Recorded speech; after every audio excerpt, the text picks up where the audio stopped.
நண்பர்கள் அனைவருக்கும் வணக்கம். இன்று நம்மளுடைய சேனலில் LIC மியூச்சுவல் ஃபண்டோடு IDBI மியூச்சுவல் ஃபண்டு வந்து இணைக்கப்பட்டுள்ளது, மெர்ஜர் ஆகிருக்கு. அதன் பற்றிய கூடுதல் தகவல்களை இப்போ நம்ம பார்க்கலாம். நேற்றைக்கு என்னுடைய முதலீட்டாளர்கள் வந்து கால் பண்ணி கேட்டாங்க. அதாவது நான் ரெகுலராக வந்து மியூச்சுவல் ஃபண்ட் போர்ட்ஃபோலியோ வந்து இமெயிலில் அனுப்புவது வழக்கம் எங்களுடைய முதலீட்டாளர்களுக்கு. அது இல்லாமல் லாகின் பண்ணி அவங்க வந்து பார்ப்பாங்க, மொபைல் ஆப் வழியாக அவங்களுடைய போர்ட்ஃபோலியோ வந்து ரெகுலராக பார்க்குறது வழக்கம்.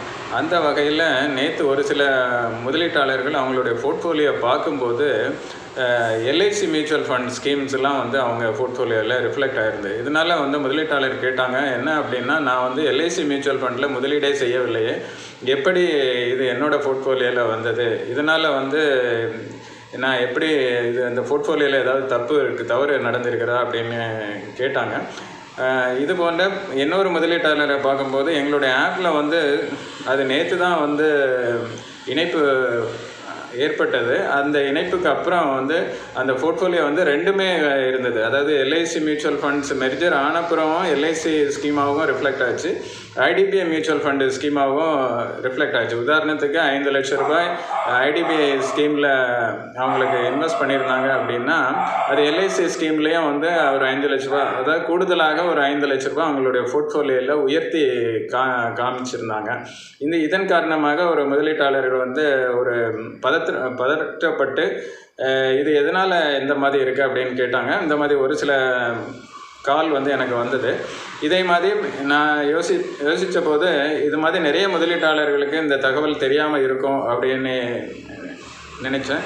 அந்த அடிப்படையில் இந்த தகவலை உங்களோடு பகிர்ந்து கொள்ள விரும்புகிறேன். கடந்த மார்ச் மாதம் 2023 LIC மியூச்சுவல் ஃபண்டும் IDBI மெச்சூர் ஆகிறதுக்கு CCCI வந்து பெர்மிஷன் கொடுத்துருந்தாங்க. அதுக்கு அப்புறமாக பல்வேறு நடைமுறைகளை ஏற்பட்டு இப்போ வந்து கடந்த ஜூலை மாதம் 29ஆம் தேதியிலிருந்து இது வந்து அமலுக்கு வந்தது. இதனால் வந்து என்ன அப்படின்னா, IDBI மியூச்சுவல் ஃபண்டு திட்டங்களில் இருக்கக்கூடிய 20 ஸ்கீமும் வந்து அப்படியே வந்து take over by LIC mutual fund. As per SEBI guidelines என்ன அப்படின்னா, ஒரு மியூச்சுவல் ஃபண்டு நிறுவனத்தில் அசட் மேனேஜ்மெண்ட் கம்பெனியில் ஒரு ஸ்மால் கேப் ஒரு மிட் கேப் அந்த மாதிரி தான் இருக்கணும். அதனால் வந்து 2 ஸ்கீம் இருந்துச்சுன்னா அதை வந்து என்ன பண்ணியிருப்பாங்க அப்படின்னா, IDBI ஸ்கீமாக வந்து LIC மியூச்சுவல் ஃபண்ட் ஸ்கீமோட மெர்ஜர் பண்ணியிருப்பாங்க. சப்போஸ் அந்த ஸ்கீம் வந்து LIC மியூச்சுவல் ஃபண்டில் இல்லை அப்படின்னா அதை வந்து நேம் மட்டும் மாற்றி அப்படியே ரன் பண்ணுவாங்க. அந்த வகையில் ஒரு 10 ஸ்கீம் வந்து பார்த்திங்கன்னா ஏற்கனவே LIC மியூச்சுவல் ஃபண்டில் இருக்கக்கூடிய ஸ்கீமு அது எல்லாமே வந்து அதோட மெர்ஜர் பண்ணிட்டாங்க. மற்ற 10 ஸ்கீமும் வந்து தனித்தனியாக அதே செயல்படும். உதாரணத்துக்கு LIC small cap fund, LIC mid cap fund இதெல்லாம் வந்து அதன்படி செயல்படும் அப்படின்னு அறிவிச்சிருக்காங்க. அந்த சார்ட் வந்து நான் உங்களுக்கு கொடுத்துருக்கேன். நீங்கள் அதில் வந்து பார்த்துக்கலாம் எந்தெந்த ஸ்கீம்லாம் நேம் மாறி இருக்கு, எந்தெந்த ஸ்கீம்லாம் மெர்ஜர் ஆகிருக்கு, அதனுடைய ஃபண்ட் மேனேஜர்ஸ், இப்போ கரண்ட் ஃபண்ட் மேனேஜர்ஸ் என்ன அப்படிங்கிறத நீங்கள் வந்து பார்த்துக்கலாம். கீழே டிஸ்கிரிப்ஷன்லேயே நான் வந்து கொடுத்துருக்கேன், அதன் வழியாக நீங்கள் வந்து பார்த்துக்கலாம். இப்போ வந்து LICயை பொறுத்தளவில் இது வந்து ஒரு LICயோடைய ஸ்பான்சர்ஷிப்பில் தான் LIC மியூச்சுவல் ஃபண்ட் இருந்தது. IDBI வந்து IDBI மியூச்சுவல் ஃபண்டு IDBI பேங்க்கோடது IDBI மியூச்சுவல் ஃபண்டை அவங்க ஸ்பான்சரை ரன் பண்ணிகிட்டு இருந்தாங்க.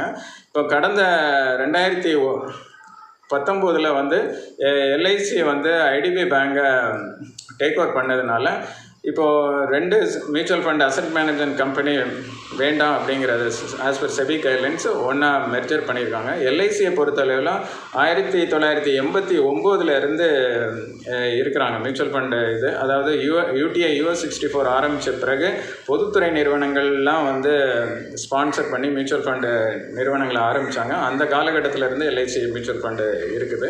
LICயினுடைய மெயின் ஸ்பான்சர் தான் LIC, அதனுடைய மியூச்சுவல் ஃபண்ட் நிறுவனம் தான் LIC மியூச்சுவல் ஃபண்டு. இப்போ மெர்ஜருக்கு முன்னாடி வந்து பார்த்திங்கன்னா LICனுடைய அசட் அண்டர் மேனேஜ்மெண்ட்டில் கிட்டத்தட்ட 18,400 கோடி இருந்தது முதலீட்டாளர்களுடைய பணம்.